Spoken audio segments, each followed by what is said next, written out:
but it's so hot outside that we're in an enclosed area, and the chlorinated stuff will get you crazy high, which is kind of cool because you get all buzzed and oh my jeez. But then you get a major headache later.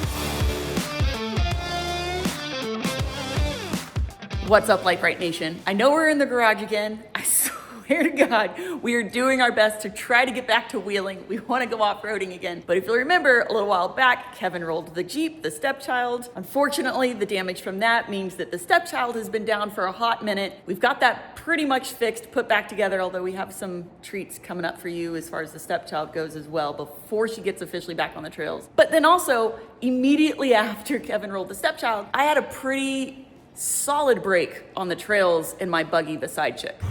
Work it. Nice and slow. Whoa! Yeah. Broke your joint. Now, though we were ultimately able to remove the slugs out of my front axle and I was able to get off the trail under my own power in two-wheel drive, the damage was still pretty significant, unfortunately.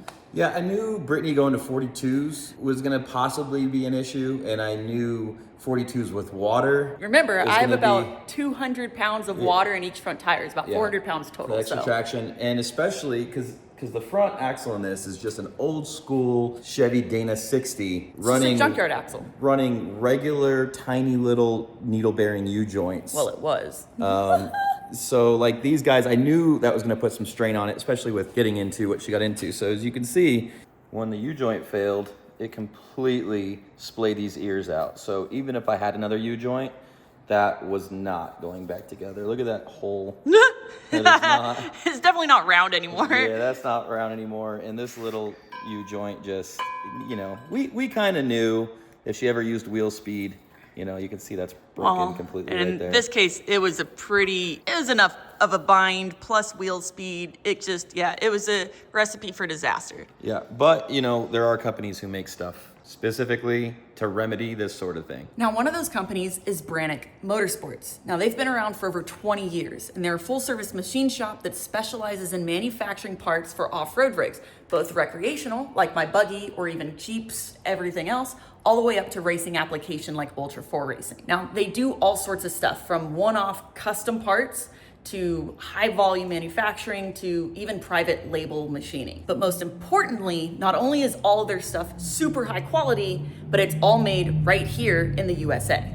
The whole mess over here, I jumped into it to find all the damage. I wanted to see what was wrong, and I took it apart months ago at this point. It's been months, and I've never taken all this apart by myself before, and I figured I'd take it apart, order the parts, and then put it back together. Which is what we're doing. There's just been a gap, and it's not just because there's been multiple parts we've been waiting on, not just from Brite, but from Dynatrack as well, which we'll get into in a little bit, but you didn't film taking it all apart. No, I did one side, and I royally kind of messed it all up, and I was like, oh, now I'll know what to do on the other side. And then I did the other side, and I was like, yeah, that was better, except there's way more pieces. As you see, that's all one piece. That's all in 50 pieces. Multiple pieces? And also at the same time, I cut her brake line, so I've got to replace a brake line. I don't know, it's just, I'm hoping I can figure out how to put it all back together. The point of this is this video is going to be really interesting. We are putting it all back together today. So Brite Motorsports is really well known for their axle shafts. And they make everything from mild, your everyday trail Jeep, basically, that just does, your everyday trails, all the way up to your crazy 1,000 plus horsepower rock bouncers and Ultra 4 cars. It's a full spectrum of applications. Now, we went with a pretty middle of the pack because not only is my buggy super lightweight, but it's also really low horsepower. Yeah, it's got a V8, but it's like the most anemic V8 in the world. It's the most anemic V8 ever. She's not a very powerful beast. If you want to know, it's a Ford 302. It's an iron block 5-liter, but it makes probably 150 horsepower. Maybe. And that's before you consider the fact that I'm on 42-inch tires with, again, about 400 pounds of water in the front tires, which is why we went middle of the pack, because of the low lightweight, low horsepower. Those tires are pretty big, and with the water, they're really heavy. So we went specifically with their 1480 Legacy Billet 4340 axle shafts. Now, these are pretty good for comp buggies. They go from, I think, 400 to 500 horsepower. They can handle more than ideally my buggy should be able to dish out. We didn't need their biggest and their strongest because I'm not doing rock bounce or racing stuff. And as long as I don't get crazy bound up, these should be able to handle anything I could throw at it. Yeah, and if you wanted to step it up, you could go to the 300M from this. That'd be your next step up. And Brittany's 35 spline. Yeah. So if you needed to go, or you already have 40 spline, you go 40 spline with their 1550s, which is massive. Just insane. Yeah. But just this step up in general, look at the difference in these U-joints. You can tell how much, look how much meat is here. And then on the ends as well, it's Like, this is going to be, as is, already a huge difference. yeah, they actually designed and built these in-house. You can actually see, if you turn it upside down right there. So Brannick 1480 USA. I believe they also make stronger ones than that, and that's a 1480, of This course. 1440, and they do 1550 as well. So they, again, they haven't asked for every seat. Any application you have, including, again, they do one-off custom stuff. You said Mine do-do. wasn't- They do. They do. One-off custom stuff as well. So whatever it is you have, they can make a part for it. So something I noticed when I opened these, the inner shafts, they're actually bolted together, so it's kind of floating. So if you do break an ear or something, or you do break a shaft, you can actually just replace one or the other. That kind of makes it kind of neat. I didn't see that. The outers don't seem to have that, and I'm sure there's a reason why, but you can see how beautiful. Look at that cup right there. So this is supposed to be, I think you can get up to like 50 degrees of steering angle, where if you look at a stock shaft, it's actually the opposite way. These like cast pieces, and they're pretty weak, obviously. That's splayed out like that. So that's supposed to help with reinforcement and strength.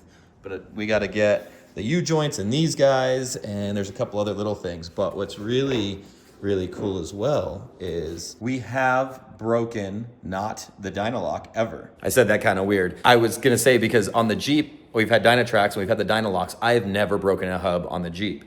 But on her buggy, she had broken multiple hubs. I think they were worn hubs. She'd broken some. We even had to borrow one from Holly at one point. That's when we decided to go. I was like, you know what? It's a comp buggy, or it's a buggy with all you do is trails. You don't drive on the road. You don't need to unlock. Let's just get you slugs. So I ordered slugs. That way, not breakable. We don't have to worry about it. And then disaster struck, and she broke the U-joint, which messed everything up. And at that point, I was just like, all right, if we could just unlock the hub, she could just drive. But no, she's all bound up, and now we got to pull the slugs out to get her to drive, because I didn't want her to damage the ears on the axle shaft, because that's what can happen. So when you do break a U-joint and you keep driving, you don't unlock and put it in two-wheel drive, all that spinning, and you can start to destroy the ears. You can, this bottom guy here did get a little hit, but I'm just gonna kind of leave it for now. But you can also end up bending the ears here. So this is, yeah, you don't want to keep driving with the slugs in there. And so we had to take the slugs out so that way the U-joint wasn't still turning. We almost made it to the end. There we got it. One out. Look at that. So then my next idea was, well, Dynatrack makes the strongest locking hubs on the market, on the planet. I've never broken one in my Jeep, running 40s, 42s, hitting whoops, all the crazy rock climbing. I have broken a U-joint, and I have broken an axle shaft, but I haven't broken a Dynalock locking hub. So that's what we went with. You do have to put them together, and I'll show you how to do that, but I really got to figure out how to get all of this back together. But I also have to put the U-joints and those axle shafts and get all that done. And there's a couple little tips and tricks that they do.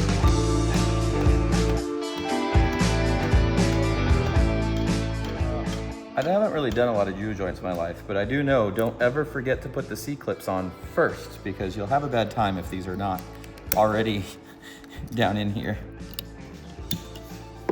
Make sure they are seated all the way.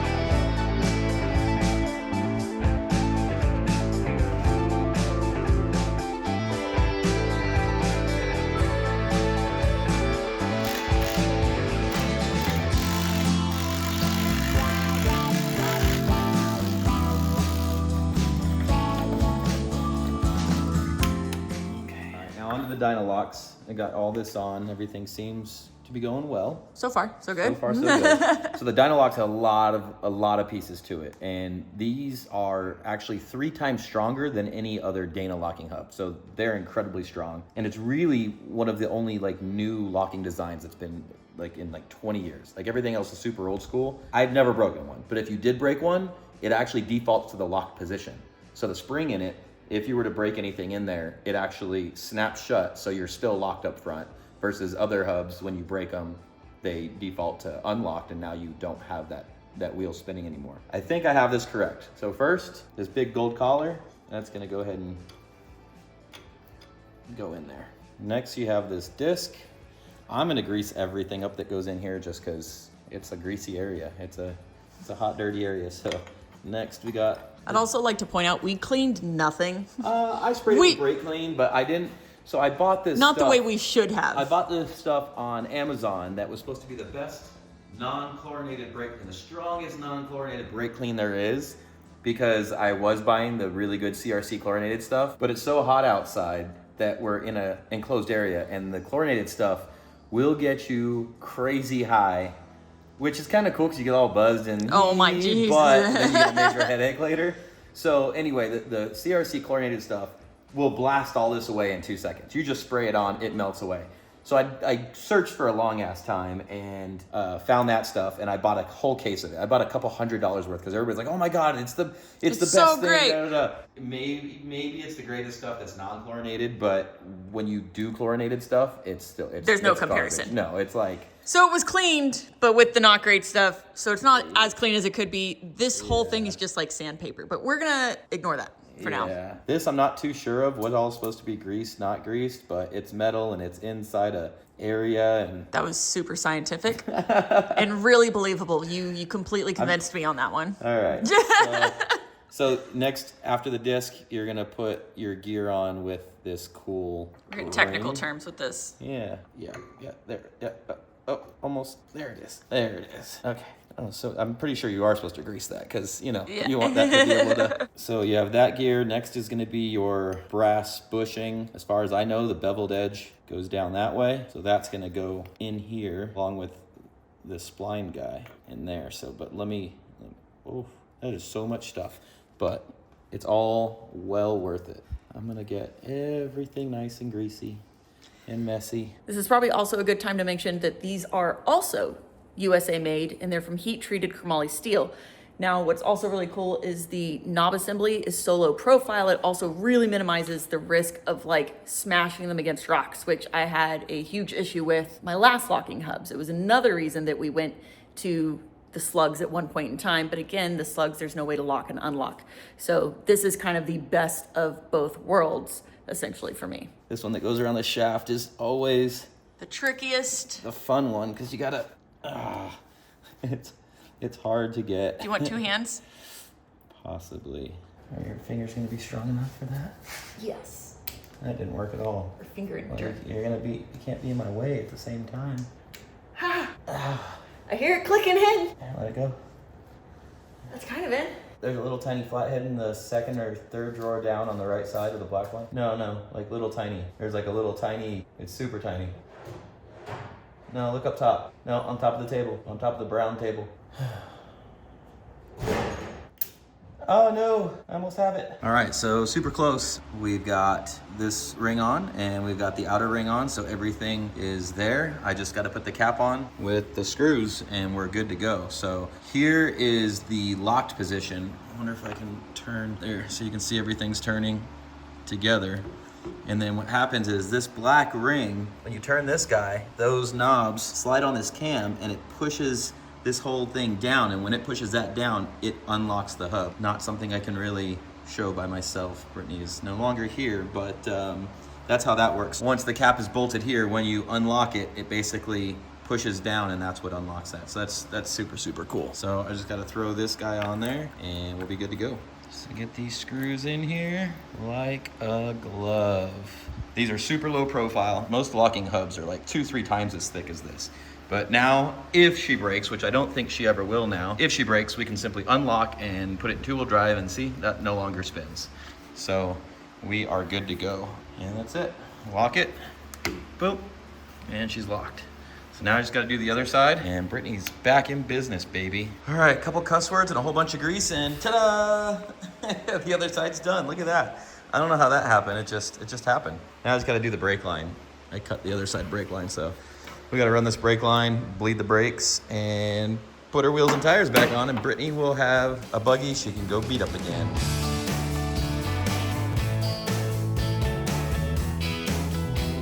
we have this little leverage jack here. It's called liftwithtrack.com. We've had this for a while and I always forget to film it, but with a 40 and a bead lock, like it's no problem. For 42 and a 20 bead lock, no problem. But you add 200 pounds of water to it on top of the, I don't know, 40 pound wheel and on top of the 120 something pound tire.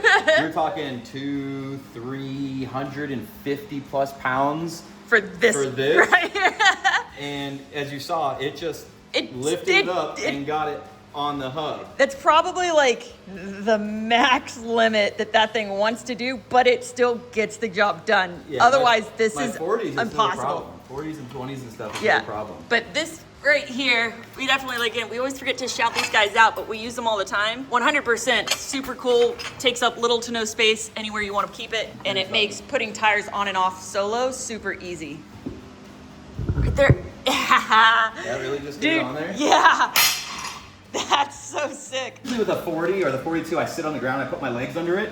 That does not work with 200 pounds of water in the tire. So then you're using the jack and you're slowly going up and slowly going down and trying to just barely get it. Get it just right. Yeah, look at that. Freaking first shot. Cool shout out. These guys are awesome. That was super handy. Yeah. So now that the wheel's on, you can actually see, so these are a 20x9, 0 offset. So there's not much ditch to these. So we like to keep them super close in so she has the best steering possible. But you can see that it's actually inside the lip of the wheel now. Before, the other hub used to actually stick out past the wheel. Can you actually see that? Yeah, you can. Yeah. So the other hub was like 2-3 times as thick as this. So it was the furthest thing sticking out and she'd hit it all the time. Sure, a rock can come by here and still hit this, but it's at least more protected. It's now. more protected and it's super tough. If you want to stick out the water, look at this. Just, no, stay back, stay back, stay okay. back. That's literally me shoving, All your strength. not all of it, because I would send it. You can hear the water It sloshing. literally comes to a stop though. That tire should just go rolling. Ta-da! So I got her buggy fixed, mostly all by myself. A little bit of help from my friend, my wife, right in time for it to be 105 degrees outside. And not be able to ride the buggy around. Yeah, there's no way. I'd have a heat stroke instantly. Maybe if we got up at like 5 a.m., hit the trails at 5:30, 5:45, and got done by 8:30. Absolutely not. Because it's like 100 by I'd now. rather risk the heat stroke than get up at 5 a.m. Or we go night wheeling. Night wheeling is an option though. Yeah. That's for sure an option. But the buggy is back together. But it's only night for like 5 hours. That is true too. But I have my side chick back. Look. Thank you, baby. Look at that. Thanks to Brannick Yeah. for getting you some badass access Shout out to house. Brannick. Shout out to Dynatrack. This front end, well, what we just replaced should be indestructible. What's really the reality is they're just no longer the weakest link. I'm not going to think about what could now be the weakest link because it'll all be fine. I mean, the U-joint's not a good weakest link. Like, that was a pain. It was Although honestly a you pain. have the Dynalocks now. Guys, the Dynalocks, I mean, absolutely. Yeah. Like I said, I've never had a problem with them on my Jeep ever. And now you know what we're doing with the Jeep because I showed you. But that should be coming up soon. But as always, thank you so much for watching. Please don't forget to like, subscribe, and share. Remember to find all your Lite Brite Nation merch and decals at litebritstudios.com. As always, we love you, and we'll see you next time. Bye, guys. See, I can work on stuff.